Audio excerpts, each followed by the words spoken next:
Broadcasting from the beautiful Hill Country in Texas, this is OneRadioNetwork.com.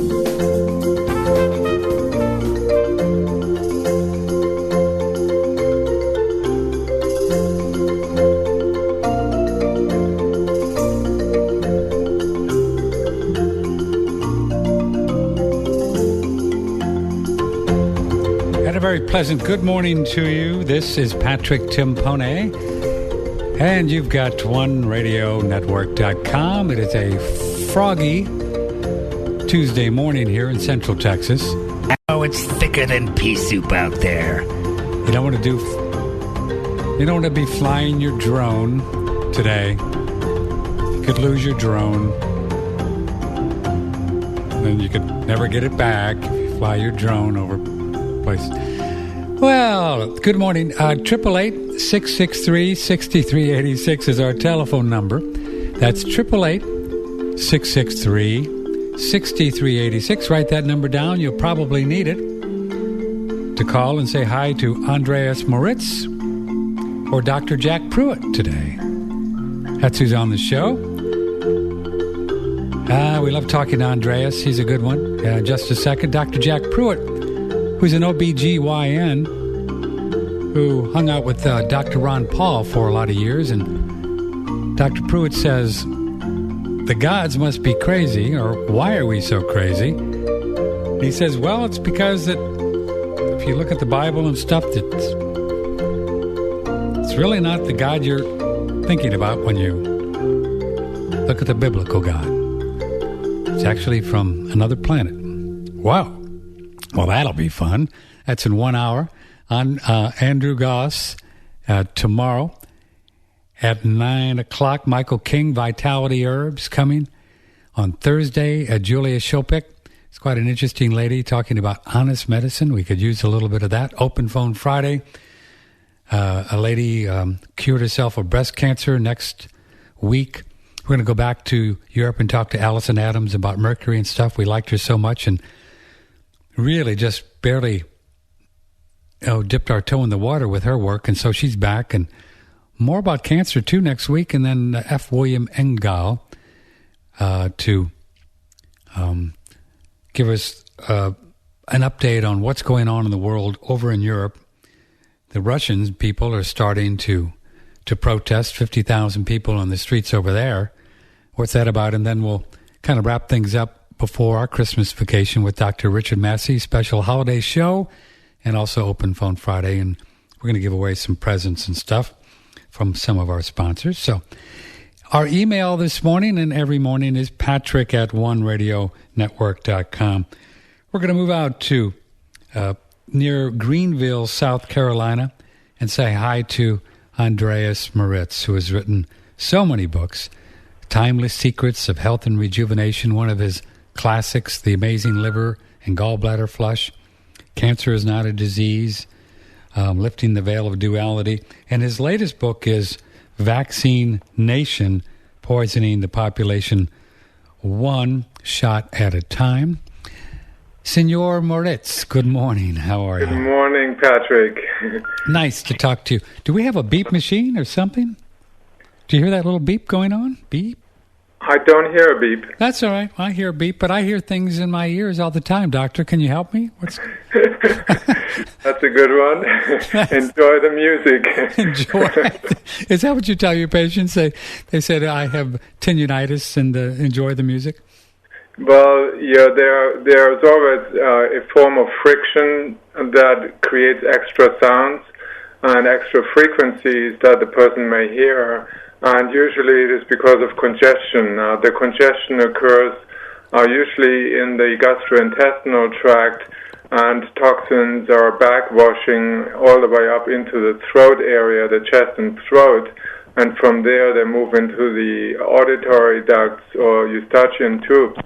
And once they start clogging up the ear ducts, then you have friction, and the increased friction there creates extra sounds. And so it's not such a mysterious ailment. It's actually quite straightforward.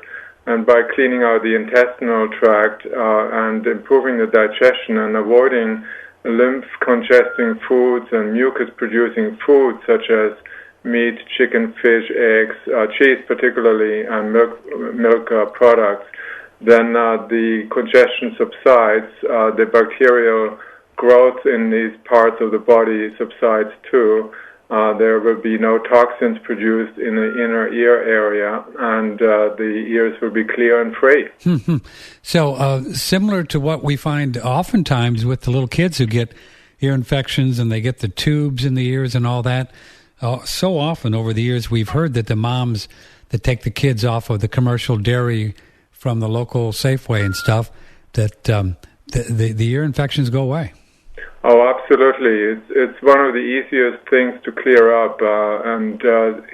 However, the typical approach would be take the child to the doctor, and the doctor will prescribe antibiotics because parents are very concerned that an infection could cause serious damage, at least to the ears, if not to the rest of the body. And then, even though doctors know very well that there is virtually no advantage over doing nothing at all, giving antibiotics, it gives them a reprieve of about half a day. So there's really nothing, better than dealing with it naturally, putting the child on a sort of a clean, neat diet, avoiding sugar. Sugar always produces mucus, and so allowing the body to decongest, taking warm fluids, water, lemon and honey water. Honey is a decongestant, so is lemon, and allowing the body to deal with it usually quicker, much faster, and without side effects by doing that instead of taking recourse to antibiotics. Which if you give the child antibiotics even just once, new studies have shown it can destroy their bacteria population that consists of friendly or probiotic bacteria for an entire lifespan. One time? Yes, for the entire life. So once you damage the probiotic bacteria population, it's hard to get it back, even if you take probiotic bacteria. That's really amazing. You know what, Andreas? Hang up the phone real quick. I'm going to redial. It seems that I'm hooked up with some other phone, and hear that it keeps beeping. I don't know if you can hear that, but just hang up real quick, and I'm going to just dial you right back in 2 seconds, okay? Okay. Any better? I think so. I don't hear the beep, but maybe it's just other than earthly people wanting to get my attention and talk to me, Andreas. Maybe that's what it is. It's just It's alien invasion in my head. Yeah, that's interesting. By the way, you really have a fellow. How long have you been at this, Andreas? It's almost 30 years, right? For about 40 years now. My goodness, 40 years. He was born in Germany. He's written so many books. His website is Ener-Chi, INNER-Chi.com. Medical intuitive, Ayurveda medicine, iridology. He does consultations via the telephone for people all over the world. And if you're interested, you can always go to his website. And I'm sure there's a place, Andreas, there where people email you. Is that how that works? Yes, there is a support email address. Okay. Ener-Chi.com. If you'd like to be on the show this morning, it is 888-663-6386. We put you on hold, pick it up live on. We're also broadcasting live every morning now on naturalnewsradio.com. Naturalnewsradio.com. A great website. Massive amount of people all over the world listen to naturalnewsradio.com. So it's an honor for us to get our shows out there even more. And I think it's been about 3 months now or so, and loving the relationship with Mike Adams. So thank you, Mr. Mike, for allowing us to be on your great network. Patrick Timpone, and email Patrick at oneradionetwork.com. I do want to get into this whole autoimmune thing because I read a great article that you wrote and sent me because I'm on your list. And it's so prevalent. But I want to just go back a minute to what you said. I was fascinated to hear you say that sugar had a connection with mucus. I mean, we think about commercial dairy and commercial cheese like that and mucusing up ourselves. But sugar, how does sugar translate into mucus? Well, basically, sugar, we're talking about refined sugar, not the sugar that you find in honey or that you find in coconuts, for example, or other natural forms. The white sugar that people usually refer to as sugar is a commercially produced substance, just as salt, table salt, is a refined or commercially produced substance that doesn't occur in nature in this form. And since the refining of sugar is such a complex process that involves numerous steps that you basically turn it into something that the body has no natural contract with to digest and absorb, or the body will try to engulf it in the mucus. So the mucus is the body's way of protecting itself against that highly acid-forming substance. Typically, in natural form, if sugar is contained in fruits or in other carbohydrates, there are other substances in that same food that prevent the acidification of the body by the sugars contained in that food. But if you isolate sugar and refine it and super refine it, it will basically deplete your body of minerals, and the body recognizes that as a threatening agent, and it will try to repel it or catch it before it can make its way into the system or into the bloodstream, where it can cause havoc. If the sugar does make its way into it can raise the uric acid levels to very high levels, and that can increase the damage or the incidence of damage in the blood vessels.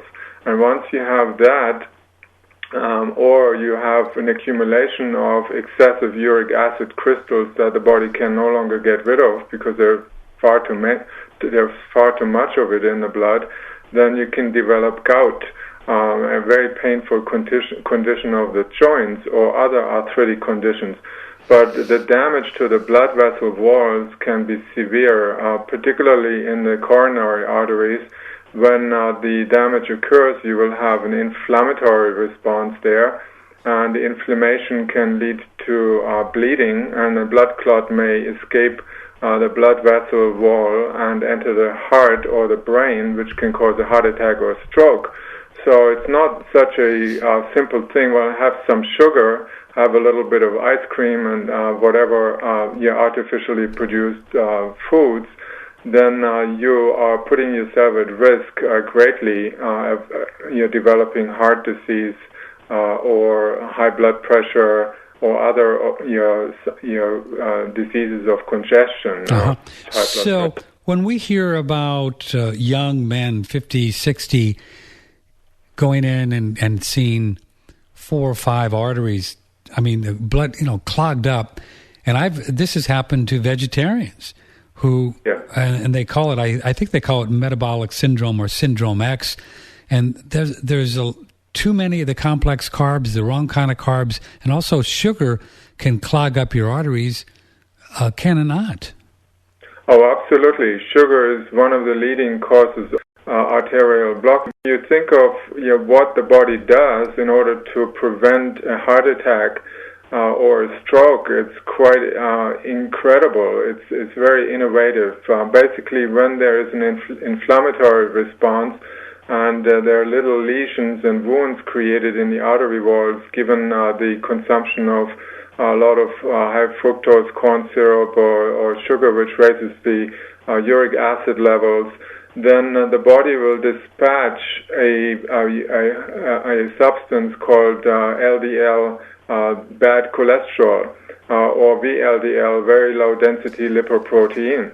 So low-density lipoproteins are perfect to bandage these little wounds and lesions along the coronary arteries, and they create a bandage, basically a band-aid to begin with, and if continuation of consumption of these harmful substances occurs, then the body will eventually create a more harder structure, all to make sure that no blood clots escape and cause a heart attack or a stroke. So arteriosclerosis is not a disease. It should never be called a disease. It's actually a highly protective effort on behalf of the body to prevent the demise of the body through a heart attack or stroke. When we take recourse to natural diets and lifestyle patterns and clean out the body again, then these heart disease conditions, so-called heart disease conditions, where these are just protective mechanisms, they are no longer needed, and therefore the body will recover quite quickly. 20 years ago, I had a huge number. Suddenly, out of the blue, there were so many patients who had chronic heart conditions from anything from high blood pressure, damage to the heart, and infarction, damage to the heart muscle, and blockages in the arteries, and they were completely reversed, totally reversed in a matter of 6 weeks, and that was shown by tests that were done on these individuals. And all I told them to do is change their diet and lifestyle, clean out the body, and they were back to square one. I had very clean, healthy arteries. Yeah. Well, and what kind of foods did you generally take them off of? Any kind of sugar, definitely, and also animal proteins, which are now known to increase the risk of heart disease tremendously. There was a study done by the National Institute of Cancer about 3 years ago on over 55,000 Americans, and 550,000 Americans. So that was a huge study, and they showed that eating meat on a regular basis increased the risk of developing cancer, heart disease, diabetes, and osteoporosis, and increased the risk of dying from these diseases by 20%. And that's a huge increase compared to a diet that didn't use these products. So there is a risk of by eating either high concentration protein foods or sugars. Andreas Moritz is with us, 888-663-6386, Patrick Timpone, One Radio Network and naturalnews.com. It is 18 minutes after the hour. Good morning, 18 after 9 Central Time, live every morning, 9 to 11. So you are definitely an advocate of vegetarian diet. You look great. This works really well for you. What are the kind of carbohydrates that you recommend that do not do the kind of things we're talking about, cause excess sugar in the blood? Is it just brown rice? No, many people believe that having too much of a carb diet, high carb diet, can contribute to diabetes. And there's some truth to that. However, the major thing that we need to be concerned about is whether we digest the foods that we eat. Because if we don't digest the foods we eat, they can contaminate the body, they ferment and putrefy the body, and doesn't allow the nutrients to be absorbed properly, and that causes far more damage than the food itself. Yeah. So it's I personally eat carbohydrates. I eat a lot of vegetables, salads, some fruit. I eat nuts and seeds, cooked vegetables, some raw vegetables, and oils and fats, unrefined sea salt, spices and herbs. And I don't seem to have any problems with any of this. And, but you don't do a lot of wheat or corn, bread, those kinds of things. No, I'm not really interested. I like the fresh things more than things that are But I do eat some bread or some rice cakes, or I eat basmati rice, white basmati rice. It's very, very nutritious. It depends on the body type as well. In Ayurveda there are 3 different major body type groups, the Vata, Pitta, and Kapha type. Mm-hmm. The Vata type is the very thin type, dry skin, if he's unbalanced, tendency to constipation. So if you give white rice to a Vata body type, they will get constipated. If you give them brown rice, they will have relief from constipation. So the Pitta body type is better off taking white basmati rice than the brown basmati rice, because the brown rice gives them a lot of gas.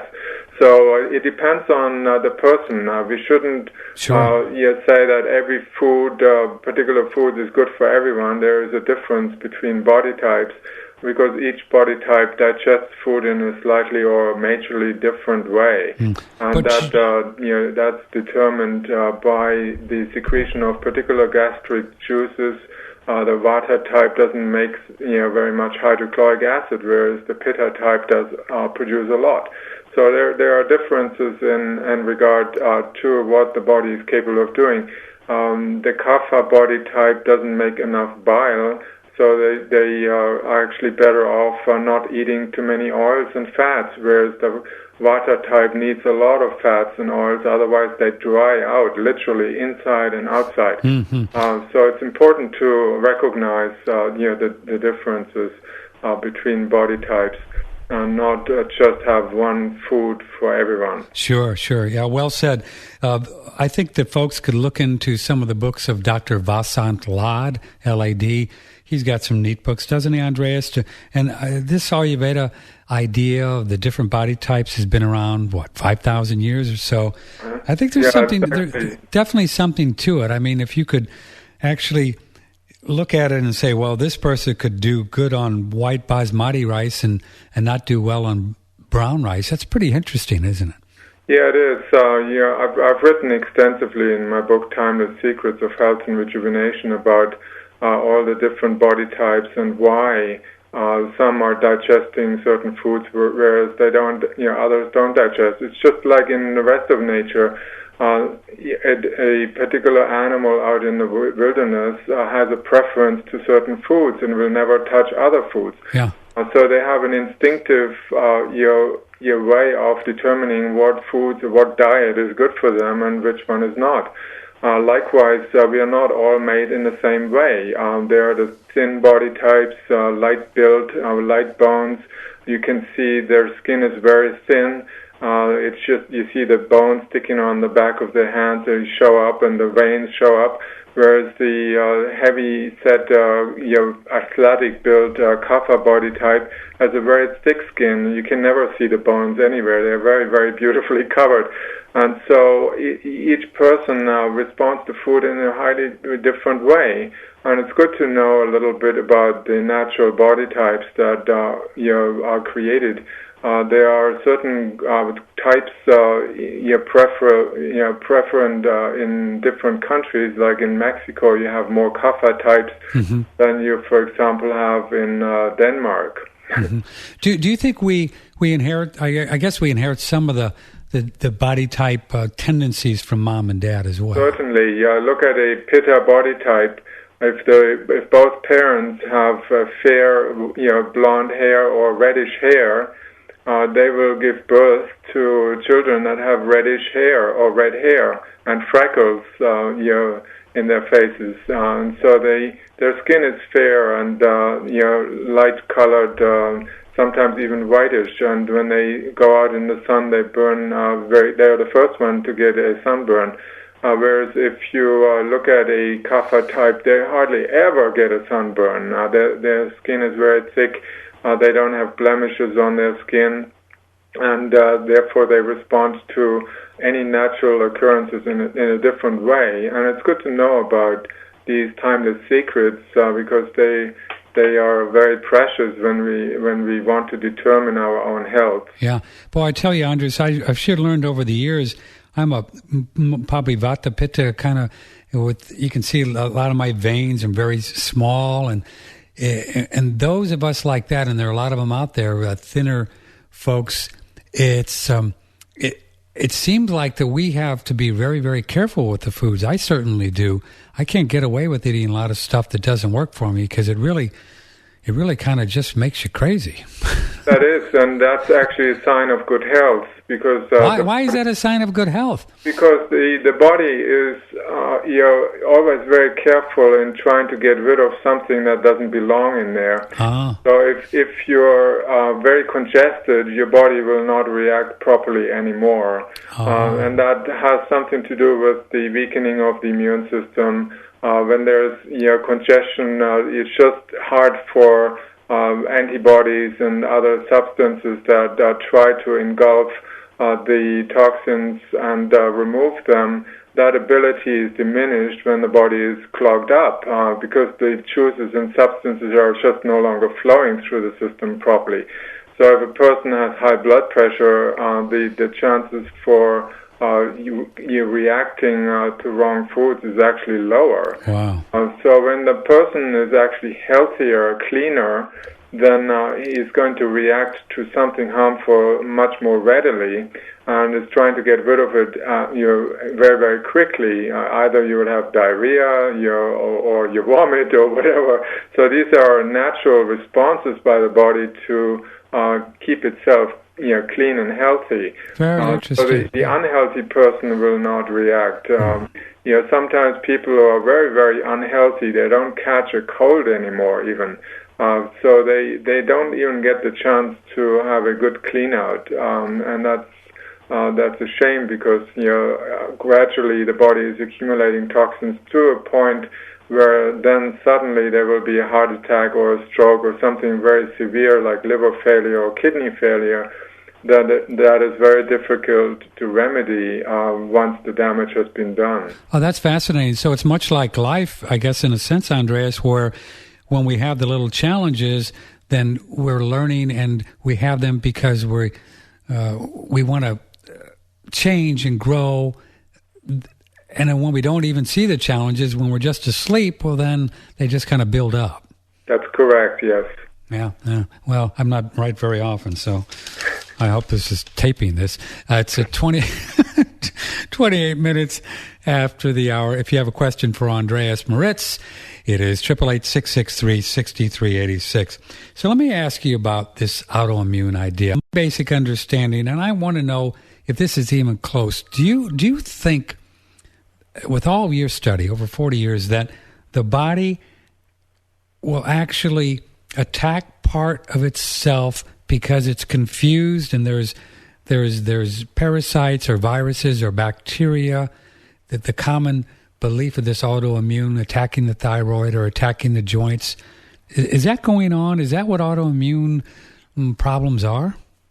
No, not really. And there's no actual proof that the body is actually trying to destroy itself, attack itself, inflame itself.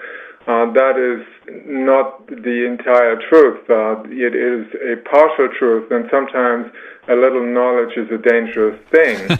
So the reason why the body is seemingly attacking itself, is because the body is attacking something else that's also in the body. And if, for example, you ingest a lot of foreign substances that are composed of foreign DNA, such as contained in vaccines, then these substances, as they are assimilated in the body and start collecting in the tissues, the more vaccines a person gets, the more likely there will be a hyperimmune reaction or it's seemingly a hyperimmune reaction. It's an appropriate immune reaction, because the body is just bombarded with chemicals, carcinogens, antibiotics that are all contained in vaccines. And so when the body is trying to identify these substances that have in the tissues, and it comes up with an antibody reaction that will then lead to a fully fledged so-called autoimmune response, then I don't think there's anything wrong with that. It's just that it can cause obstruction, and it can lead to severe pain and debilitation. So it's not something we should deal with at the on the effect level or on the symptom level, but we should be concerned where it is coming from. The person typically should be exposed to any foreign substances only through the gastrointestinal tract. That's where 70% of the immune system is located, and that's where we have T cells which identify a foreign culprit or an antigen. And so when a pathogenic substance or a foreign bacteria that could potentially cause damage there, the T cells will deal with that and will basically activate B cells, which then produce antibody complexes. And so for future exposures, there's a need for producing more and more of these antibody complexes, then the immune system will use that to dispose these foreign substances through a strong, powerful immune reaction. What we are doing now with vaccines, we are adding adjuvants like aluminum to them, and that can create hyperimmune reactions, very, very powerful ones, that then can severely damage the immune system to a point that even normal, smaller allergens or carcinogens or pathogens can no longer be dealt with in the appropriate manner, and that leads to chronic autoimmune disorders such as rheumatoid arthritis. So it's something that we have to be very careful about, not to blame the body for committing suicide somehow or destroying its intestines. I've had many people over the years who had Crohn's disease, and they had gone to the Mayo Clinic and other prestigious clinics, and they sent them home and said they cannot do anything, and many people with Crohn's disease actually die from it. And I don't even consider it to be an autoimmune disease. But what I usually identify is like a particular culprit, and I've taken off so many people with Crohn's disease from dairy products, and they completely recovered and rejuvenated, just because leaving out dairy products. Because once you heat dairy food like milk, you pasteurize it, it creates denatured, damaged proteins, and any kind of allergic autoimmune responses to a particular protein fragment. So once you have these deadly particles floating about in the bloodstream, which can easily be absorbed from pasteurized milk, then the body will come up with a reaction, and the more strong the reaction is, the more severe the perceived damage. And when you stop doing that, then the body reverts back to normal. And I've seen it so many times that it is just unbelievable that modern medicine is not even asking questions. What do you eat? What are the protein fragments? I've also seen similar effects with people who drink too much orange juice. There are certain proteins in orange juice that they start reacting to, particularly if they're commercially produced. Or peanuts. If you eat too much peanuts or peanut butter, which can create rancidity, you're almost 2 or 3 days after you make peanut butter, then the body can react to the rancidity and you create an autoimmune response.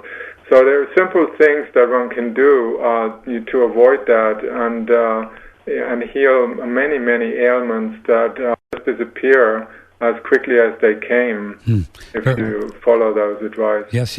Andreas Moritz is with us. If you're on hold, we'll pick it up live, so stay right there.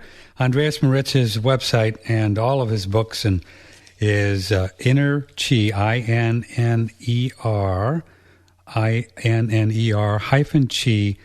INNER-Chi.com. He does consultations, people all over the world. Might be something you want to give yourself for Christmas. His latest book is all about vaccines. Boy, there's so much stuff going on there. You can imagine how many different products that people have offered to your host here to want me to sell on my radio shows over the years. And I God love them. very, very, very few have I really got behind in a big way. There's just not that many that are, well, I won't go into it, but we really, really like this bio superfood that we've been talking about. And you can go on our website and listen to a couple of different interviews we did with Michael Kiriak and also Roland Thomas about this amazing algae, 4 different algaes, after testing literally thousands of algaes that they put together for a synergistic effect. You can click on, through our website, the BioAge Superfood, Bio Superfood, and right from our front page. And then download a book called Awakening the Genius Within. It's a small book, and you can read it. And it gives you the whole story of how Dr. Kiriak, over many, many years in Russia, came up with this. And it's made in a bioreactor thing, and so there's no exposure to any kind of chemicals or radiation or chemtrails or anything like that. And you can really feel this product. And there's not a lot of things you can... I love it. We take it every day. And I think you'll like it. Maybe try it for a month or two and just see if you don't have the same kind of experience and see if it's worth the investment. Right on the front page, BioAge, Bio Superfood, OneRadioNetwork.com, and then you can jump on your rebounder. I'm with Al Carter, the world's foremost authority on rebound exercise. Al, you patented it, designed the Rebound Air. How can you possibly give a lifetime warranty on a piece of equipment? Because we designed it to be used by the United States Air Force, and showed us how we could make sure that the equipment would last a very, very long time. So if a spring breaks or if a mat would rip or something with a leg, you replace it? Yes, call us up and we'll replace it right away. Lifetime? Lifetime. Order yourself a rebounder right now. Front page, look at the display for the rebounders on OneRadioNetwork.com. Go through PayPal, very secure. Don't have to be a PayPal member. Any credit card, ship it via UPS in 3 days or so. It's all yours. Right on the front page of OneRadioNetwork.com. When it seems that the only certainty in the world is uncertainty, where do smart investors park their wealth? Many have found satisfaction in owning physical gold and silver in the form of United States coins. USGoldCoins.com is happy to provide physical gold and silver coins to investors and has been doing so for over 30 years. Please call us today and learn how you could acquire for your portfolio the physical asset that will help diversify your wealth in these uncertain times. 1-800-878-2646 or visit us on the web at USGoldCoins.com.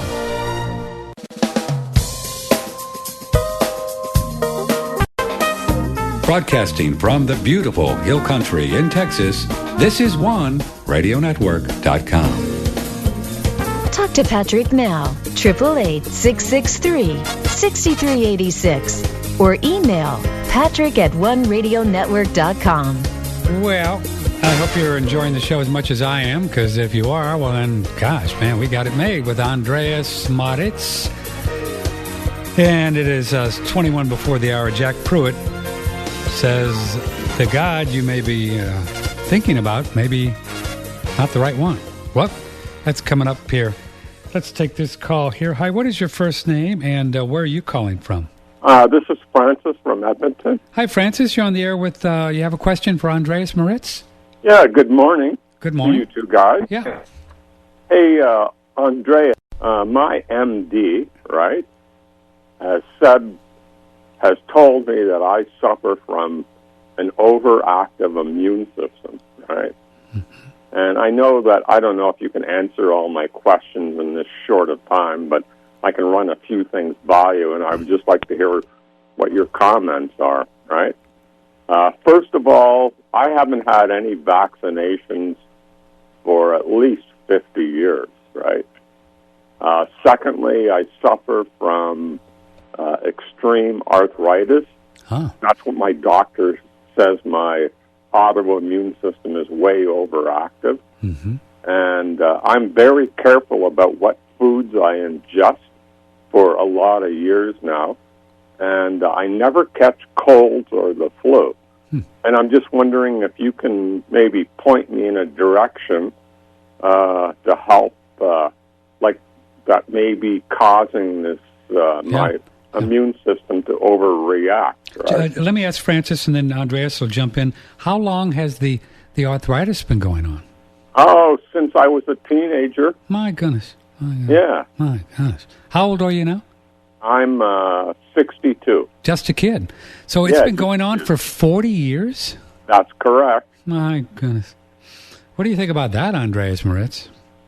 Well, I can resonate with that because when I was a child, I suffered from juvenile rheumatoid arthritis. Huh. And I could not even eat myself at times, lift a spoon and feed myself. And so when I stopped eating, for example, meat, fish, dairy products of any kind except unsalted butter, my rheumatoid disappeared within 6 weeks. So sometimes you would think that we're doing the right thing, but that there may be some substance that our body is reacting to and keeps reacting to, and it's a matter of identifying that particular antigen or that the body tries to get rid of. Can I interject something here? Sure, go ahead. According to my blood tests that I've had throughout the years, I have no Rh factor in my blood, so it's not rheumatoid arthritis. Right. So the answer to your question could be also found in what is missing rather than what is coming into the body as a potential irritating substance. Right. It could be, like I found a lot of rheumatoid arthritis or arthritic conditions related to the inability to digest certain foods. So the liver is typically congested. That means there are the bile ducts in the liver that have accumulated a lot of stones. And I've found that with a lot of people who have arthritic conditions, their bile ducts are often severely congested.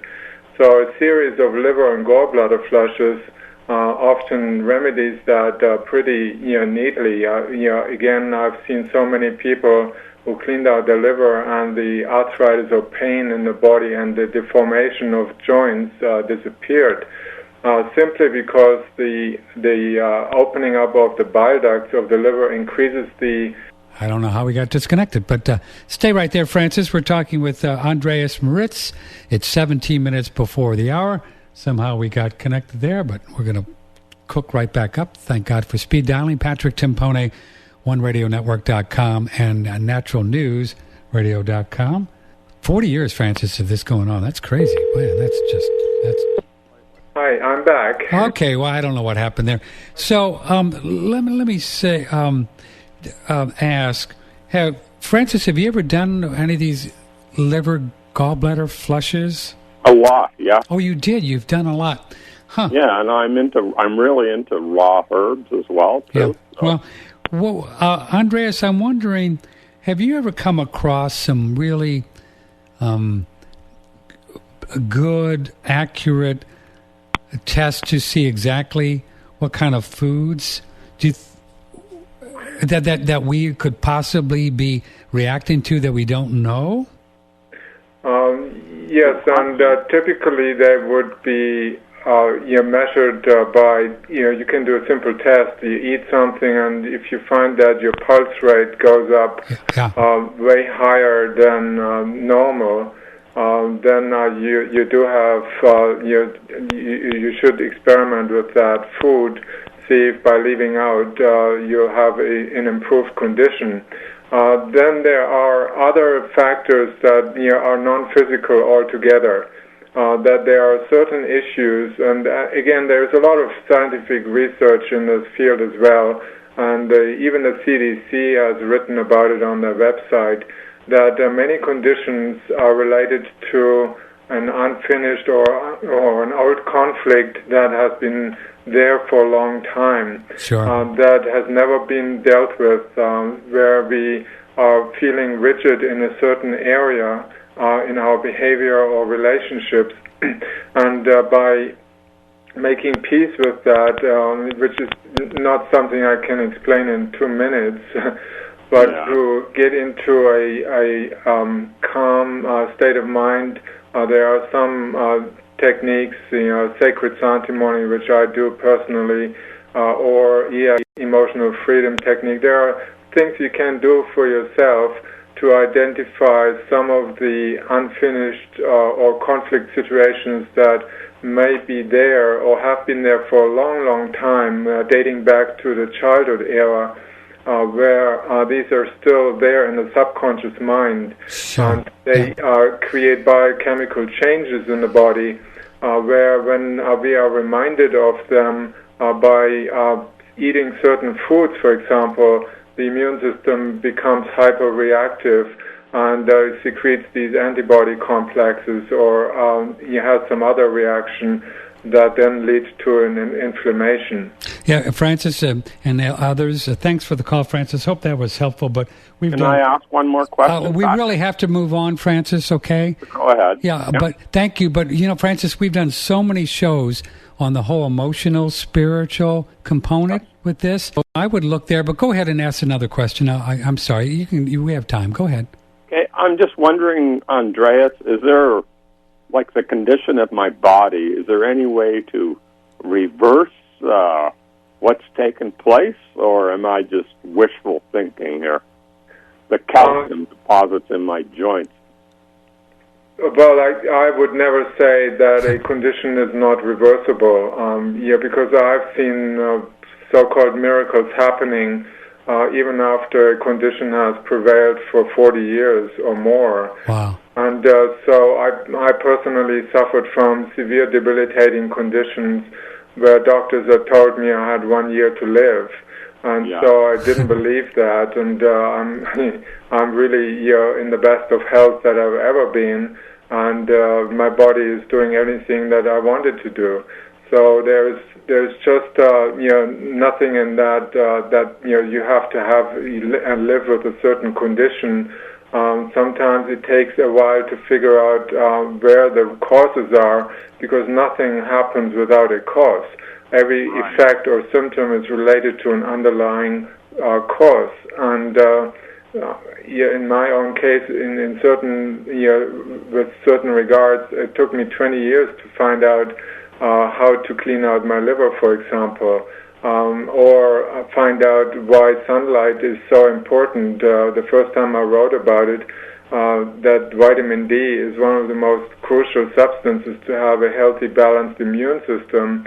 When I came across the studies that were done in the 1920s, how the doctors then and there, particularly in Europe, healed tuberculosis simply by taking these individuals who suffered from it into the high-altitude mountain ranges of Switzerland, and within 3-4 days they were completely cured, simply because they had suffered from vitamin D deficiency.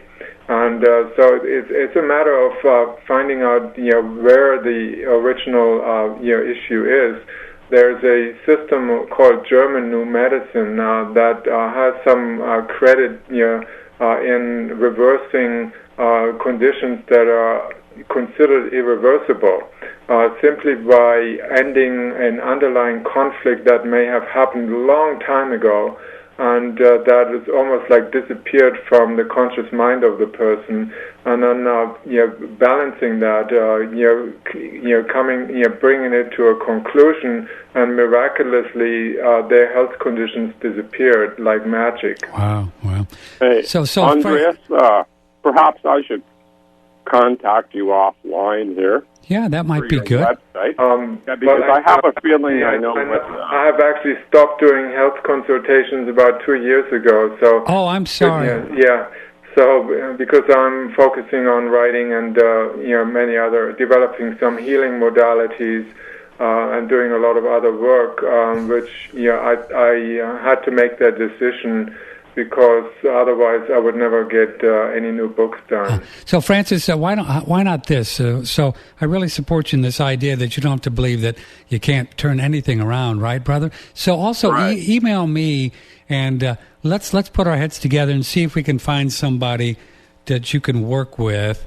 that I know, or maybe, and then see if we can help you get rid of this stuff, because we don't want you to be in pain. That's not fun.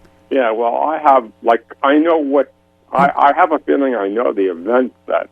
okay, well, we'll talk about it then. Yeah, okay. Thanks, Francis. Okay, thanks, Patrick. You're welcome, yeah. Thank you. Yeah, boy. So I'm sorry I gave bad information there earlier. I didn't know you didn't do consultations anymore. Yeah, I stopped about 2 years ago, exactly 2 years ago. It was just too overwhelming in a way that I couldn't do anything. Since then, I've written 3 new books, so that was more productive ever since. So you feel like you can reach more. I can reach more people. I can share more information than I could on an individual basis. Yeah. Talk a little bit about this idea, and we've mentioned it on other shows, but I think it's so valuable, this idea of the pulse and trying to figure out what we may be eating, and we just don't know that it's causing our problem, because generally the one that is causing a problem, it's one of our favorite foods. Yeah, absolutely. And sometimes when you feel attached to a particular food, if you ask yourself the question, could I live without that food? And you say, no, this is the last food I want to give up, then that's usually the culprit food. Is that right? Is that your experience? Pardon me? Is that your experience, really, that the people say, I really don't want to let go of this one, that's the problem food? Right. It typically is. Many people are addicted to sugar, and they actually suffer from a sugar deficiency, but the sugar deficiency doesn't disappear because they eat sugar. And so diabetes, for example, is a sugar deficiency, but it shows up as a sugar surplus and in the blood. And so in reality, it's that the cells are sugar deprived. The body has been overstimulated. For example, if a person keeps drinking 2-3 Coca-Colas every day, regardless of whether they contain artificial sweeteners or real sweeteners like sugar, in both instances, the body will be stimulated to secrete insulin in response to sweet taste that occurs when the food touches the tongue, and the taste buds signal there's a sweet food coming in, so the pancreas injects insulin into the bloodstream. Then in the case of real sugar coming in, the insulin takes that sugar into towards the blood to the cells of the body. The cells will say, hey, that's far too much insulin. Insulin is known to be a leading cause of cancer, so they will try to keep the insulin out, and that also keeps the sugar out. But the cells need sugar in order to function and metabolize food. So now you have sugar building up in the bloodstream, and then eventually you have the diagnosis diabetes. But the body is basically a self-protective effect. Diabetes, again, is not a disease. It's the body's way to prevent something far more serious than what the diabetes could be. But eventually it can cause damage to cell groups and entire organs like the kidneys and lead to kidney failure if the person doesn't change the diet and lifestyle that contributes to that. Also, if a person eats a steak a day or large amounts of meat or fish and chicken, then there's a huge amount of insulin is stimulated to be secreted by the pancreas in order to take the protein, the amino acids that are generated from these foods, and synthesize them into proteins, and that requires insulin. And so a huge amount of insulin gets secreted to do that. So when people eat too much of those foods, and according to the big study done, which I mentioned before, that the regular meat consumption increases the risk of dying from diabetes by 20%. So that's a huge chunk, a contributor to diabetes and to metabolic disorder. Now, when a person eats things that contain artificial sweeteners, and your pancreas produces insulin to take away that perceived sugar, but realizes there is not really any sugar there, it will drop the sugar level below normal, which can cause a whole host of different kinds of problems, and the body will try to secrete as much sugar by converting any complex sugar reserves into sugar so that the blood is replenishing its sugar reserves, but in the long term that will not work anymore, and the cells in the body will suffer a similar sugar deficiency as experienced by eating when you eat too much sugar or too many protein foods. Andreas Moritz, will you explain to us this idea of using the pulse to determine if a food is okay for us? When the pulse goes up, that means the body is stimulated to try to deal with a particular substance. For example, when the immune system is activated to defend itself or protect itself or deal with an allergen, then the pulse will go up because the body needs to circulate antibody complexes or just do a lot of cleaning out. In order to do that, a lot more blood needs to flow through the system faster in order to accomplish that. So it's quite a simple measure to determine that you have overexposed yourself to a particular substance or harmful substance that then leads to raised pulse rate. Can you tell us exactly how to do that? You basically measure your pulse rate before you eat, and then you eat your food or meal, and then you take your pulse rate again, and if it is more, it's higher than 10% or 5 or 10%, then you may want to look at what are the foods that you're eating that possibly can contribute to either an intolerance to that food or an allergic reaction to that food. So you want to take it maybe on your left wrist with your index finger and then your middle finger, and just kind of press it on there, and right. You can you can measure it for 10 seconds or 15 seconds, right? Yes, or for the entire minute, okay. If you want to be more accurate. Okay, and then you wait how long after you eat to measure it again? Within the next 10 minutes after eating. That quickly? Yeah. And don't move around a lot because the immune system does recognize something that is of harm right the moment you actually touch it with your fingers, wow. or by putting it on the tongue. And so if it's an immune reaction, it will happen right away. So, and you don't want to move around excessively so you're not getting a raised pulse rate because of activity. Yeah, it should be both. It should be done in the sitting position where you are basically in the same position before and afterwards, not that you're getting up and walking around and then, sure. taking your pulse right then. So if your pulse is 60 beats per minute, what range would indicate that the food is other than the best for us? Where would it have to go? Well, anything like 70, then there's something that you're getting to. Oh, because a 10% increase 10% would be 66, right? Yeah, anything from 70, 80, that would be a sign that there's something that you want to identify as a potential culprit. But once you have identified, it doesn't mean that that particular food, unless it's just chemicals. Sure. There can be BPAs if you eat canned food.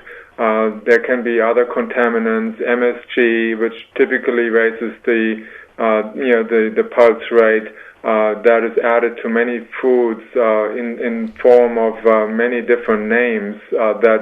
Anything that sounds complex when you read the label. Just stay away from that food. Anything you don't understand, don't use it. If it says just that particular food item or natural things that you know, like there's olive oil in it, then that's absolutely fine. Mm-hmm. So if you would eat a food that had some hidden chemicals, or they say natural flavors, and there could be MSG or something, that could make your pulse go up as well. Oh, absolutely. Natural flavors doesn't mean that they're natural flavors. I know. It's correct. They have a natural name Right. to the flavor, but they're not natural flavors. Yeah. Not possible to just extract a natural flavor without putting chemicals in that food first to do the extraction. And so there are always other contaminants in that natural flavor as well, along with the flavor. It's so interesting that you were born in Germany, and I suspect that your mom and dad and grandparents, that they probably ate their share of meat and dairy, but you do so well without it. Can you explain that? Well, my mother, she had hepatitis 3 times before I was born. Wow. So by age 6, I already had liver problems. Mm-hmm. And so my uncle, who was the leading iridologist in Germany at that time, he told me I had stones in the bile ducts of my liver when I was 6 years old. And so that erased my interest in iridology, and so I could then look in my own eyes, take photographs, and see what was going on. My father died when he was 54 from heart disease. He was eating meat. My mother eventually became vegetarian and lived near a good ripe old age. But she was when she was born, and she was fed with sugar, basically with sweets, for the first 14 years. Her health it wasn't the best at all. And their diet was meat and high dairy foods, and eventually it caused damage to the kidneys and the heart. So I don't recommend that. High protein diet is something that is new on the planet, relatively new. If you go back 100 years ago, it was not even 10% of what it is today. Yeah. Well, back then, I think folks, even who lived on the farm, they certainly didn't eat meat every day. It was a... Yeah, and if you even go to the statistical research, that was done during the war, World War II. World War II, people during World War II, when meat and fish and chicken, all those foods and dairy products were very scarce, there was virtually no heart disease anymore. And then once people became more wealthy again and were able to afford these foods, then heart disease rates shot up again. That's very interesting. Well, Mr. Moritz, thanks so much for hanging out with us. We're a few minutes late, but we really enjoy having you on, and we'll do it again. I hear you're going down Central America for the holidays, so nuts and pineapples and whatever they do down there. Your website is Ener-Chi.com, and you can find all of Andreas Moritz's books there. Happy holidays to you, sir. We'll see you real soon. Thank you so much, Patrick. Yeah, been an honor. Well, he's a good one, isn't he? 40 years, great information. Andreas Moritz. And we are going to talk with Dr. Jack Pruitt, who has spent many years studying the Bible. And he says it's not all it's cracked up to be. Watch out. Here's health motivator Daniel Vitalis and the benefits of using a far-infrared sauna. Sweating is absolutely going to be one of the most critical things discerning people take on so that they can not only stay healthy, but actually so we can continue to have children that are healthy. We're going to need to sweat. People have sweat all through history. Before the world was toxic, they used that for their health. Now that it's toxic, it's one of the only ways we're going to cleanse our body fat.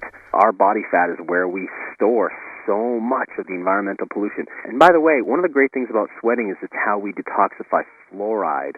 So if you've grown up in a place where the water was fluoridated, or you used fluoridated toothpaste throughout your life, or you got fluoride treatments from your dentist, you can get that fluoride out of your teeth, out of your bones, and most importantly, out of your pineal gland through sweating. Explore a fast, easy, affordable way to detox with the portable Relax Far Infrared Sauna. Great price. Use the promo code ONERADIO for a substantial discount on OneRadioNetwork.com. We hope you're enjoying the program on One Radio Network, sponsored by USGoldCoins.com. At USGoldCoins.com, we provide the best in gold and silver coins, and we've been doing so for over 30 years. Perhaps you're a first-time investor to gold and silver. Perhaps you've been considering adding physical wealth to your portfolio. If you've had any hesitancies at all about looking into this market, now would be a great time to give us a call.